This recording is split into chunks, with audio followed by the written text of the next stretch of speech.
जय माता दी मित्रों। गुप्त नवरात्रि के 8वें दिन 8वीं महाविद्या माँ बगलामुखी का पूजन किया जाता है। माँ बगलामुखी के बारे में बहुत कम ही लोग जानते हैं, क्योंकि माँ बगलामुखी का स्वरूप अत्यंत गोपनीय है। माँ बगलामुखी का पूजन करने से मनुष्य को धन्य धान्य भोग एवं मोक्ष की प्राप्ति होती है। माँ बगलामुखी के कई स्वरूप हैं। देवी बगलामुखी समुद्र के मध्य में स्थित मणिमय द्वीप में अमूल्य रत्नों से सुसज्जित सिंहासन पर विराजमान है।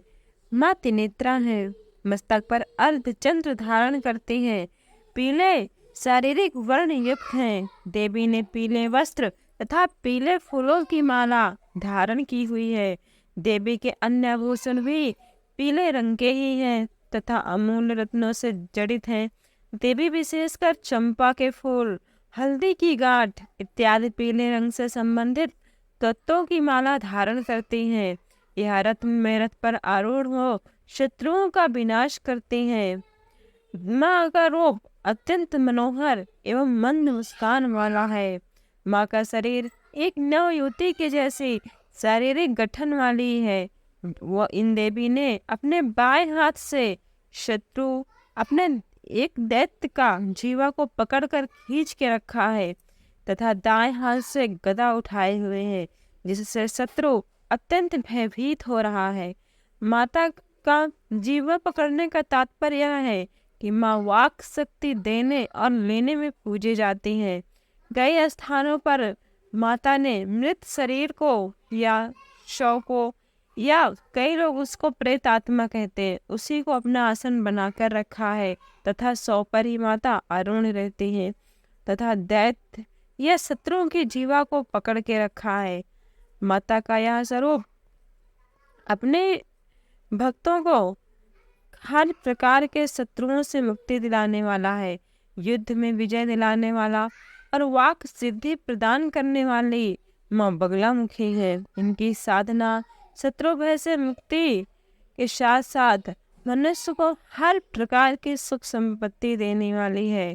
कहते हैं कि नलखेड़ा में कृष्ण और अर्जुन ने महाभारती युद्ध से पहले माँ बगलामुखी की पूजा और अर्चना किया था। महाभारत के युद्ध में श्री कृष्ण की प्रेरणा पर अर्जुन ने कई जगह जाकर शक्ति की ये साधना की।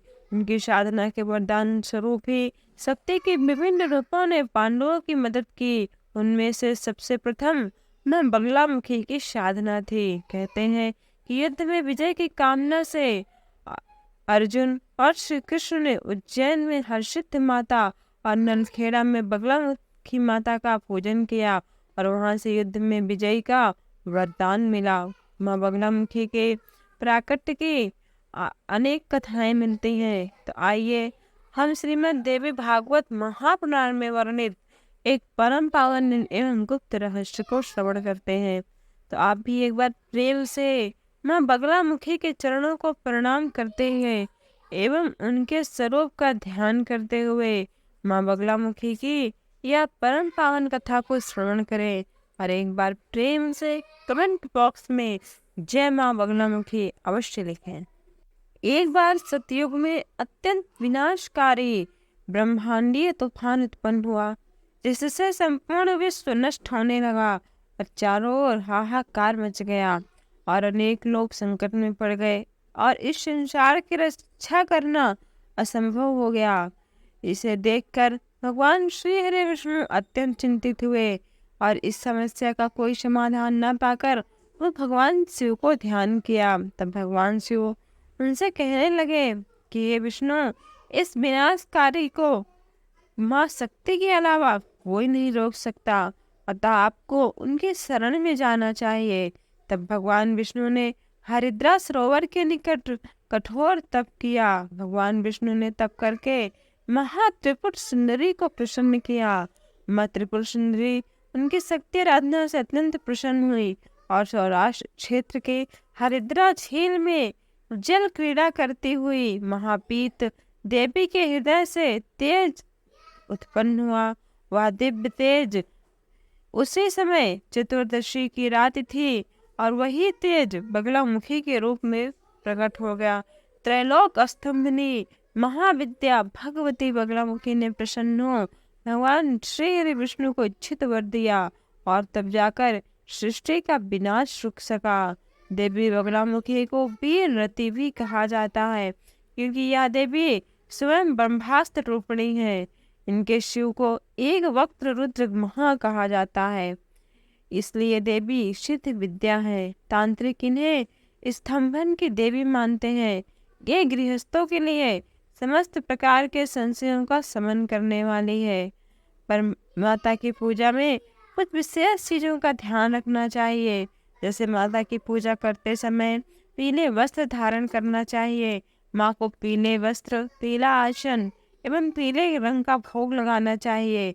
माँ की आराधना खुले आकाश के नीचे कभी नहीं करना चाहिए। माँ की आराधना करते समय तामसिक चीज़ों का सेवन भूल कर भी नहीं करना चाहिए, सही रूप से करना चाहिए। इसलिए माँ का पूजन किसी गुरु एवं विद्वत ब्राह्मण के सानिध्य में रहकर ही करें। अब हम माँ के प्राकट्य की दूसरी परम पावन पौराणिक कथा को सुनते हैं। जब भगवान श्री राम रावण को मारकर उसके संपूर्ण राज्य को नष्ट कर रावण के छोटे भाई विभीषण को लंका का सारा राजपाट सौंपकर अयोध्या लौट आए और स्वयं अयोध्या का राजपाट चलाने लगे। पर एक दिन जब प्रभु श्री राम अपनी राजसभा में बैठे थे तो उसी समय अचानक लंका का राजा विभीषण भगवान श्री राम के पास आए और कहने लगे कि हे प्रभु, आप मेरी रक्षा कीजिए। लंका में कुंभकर्ण का पुत्र मुलुकासुर आफत मचा के रखा है। विभीषण ने प्रभु श्री राम को बताया कि कुंभकर्ण का यह मुलुकास नामक पुत्र मूल नक्षत्र में पैदा हुआ था, जिसकी वजह से कुंभकर्ण ने इसे जंगल में फेंक दिया था। जंगल में फेंके जाने पर इसका पालन पोषण मधुमक्खियों ने किया था। मुलुकासुर बड़ा होकर ब्रह्मा जी से वर प्राप्त किया और इस वरदान के अनुसार वह बहुत ही ज़्यादा शक्तिशाली हो गया है और उसने संपूर्ण लंका में उत्पात मचा के रखा है। हे प्रभु, जब उससे यह पता चला कि मेरा वध भगवान श्री राम ने किया है और उसमें भगवान श्री राम का साथ विभीषण ने दिया है, तब उसने यह मन में निश्चय किया है कि मैं विभीषण को अवश्य मारूंगा, क्योंकि अगर ये भगवान श्री राम का साथ नहीं देता तो लंका का समूल विनाश नहीं होता। विभीषण के ऐसी बातों को सुनकर प्रभु श्री राम ने हनुमान और लक्ष्मण को सेना लेकर लंका को भेज दिया। इधर जैसे ही मुलुकासुर को राम भगवान की सेना का पता चला तो वह भी अपनी सेना के साथ लंका से बाहर आ गया और वहां दोनों सेनाओं के बीच करीब 7 दिनों तक घोर युद्ध चलता रहा। लेकिन मुलुकासुर अकेले ही भगवान श्री राम की सेना पर भारी पड़ गया, क्योंकि मुलुकासुर को ब्रह्मा जी से यह वरदान प्राप्त था कि वह सिर्फ स्त्री के हाथ से ही मारा जाए। तब भगवान श्री राम ने भगवान महादेव की उपासना की। भगवान महादेव ने भगवान श्री राम से कहा कि अगर तुम्हें इसको मारना है तो तुम सीता जी को यहाँ लेकर आओ। भगवान शिव की बात को मानकर भगवान श्री राम ने तत्क्षण हनुमान जी को अयोध्या भेजा और वहाँ से माता सीता को बुलाया।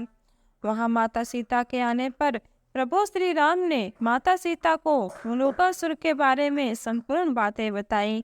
प्रभु श्री राम की बात को सुनकर माता सीता को बहुत क्रोध आया और माता सीता को अत्यंत क्रोध आने पर माता सीता के शरीर से एक तेज पुंज निकला और वह माता सीता की छाया के रूप में विक्रमा पीताम्बरा का रूप धारण कर सेना की तरफ चल पड़ा। उधर माता सीता का वह रूप अकेले ही मुलुकासुर की सारी सेनाओं को तहस नहस कर दिया और मुलुकासुर पर माता ने सिर्फ अपने एक तीर से ही मुलुकासुर का संहार कर दिया। जब मुलुकासुर मारा गया तब भगवान श्री राम अति प्रसन्न हुए। भगवान श्री राम ने कहा कि हे देवी, मैं तुम्हारी पूजा करना चाहता हूँ, पर तुम मेरी पत्नी हो, इसलिए तुम कोई दूसरा रूप धारण करो।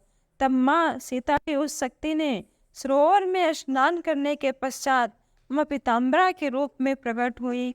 जब माँ सीता माँ पीताम्बरा के रूप में प्रकट हुई, तब भगवान श्री राम ने माँ पीताम्बरा का पूजन किया और माता सीता से कहा, माँ पीताम्बरा से कहा कि यदि कोई भी भक्त तुम्हारे इस स्वरूप का पूजन करेगा, उससे शत्रु का भय नहीं रहेगा, उसके समस्त प्रकार के भय और संकट का नाश होगा। तो एक बार प्रेम से बोलिए माँ पीताम्बरा की जय। मित्रों, यदि आप परम पावन कथा आपको अच्छी लगी हो तो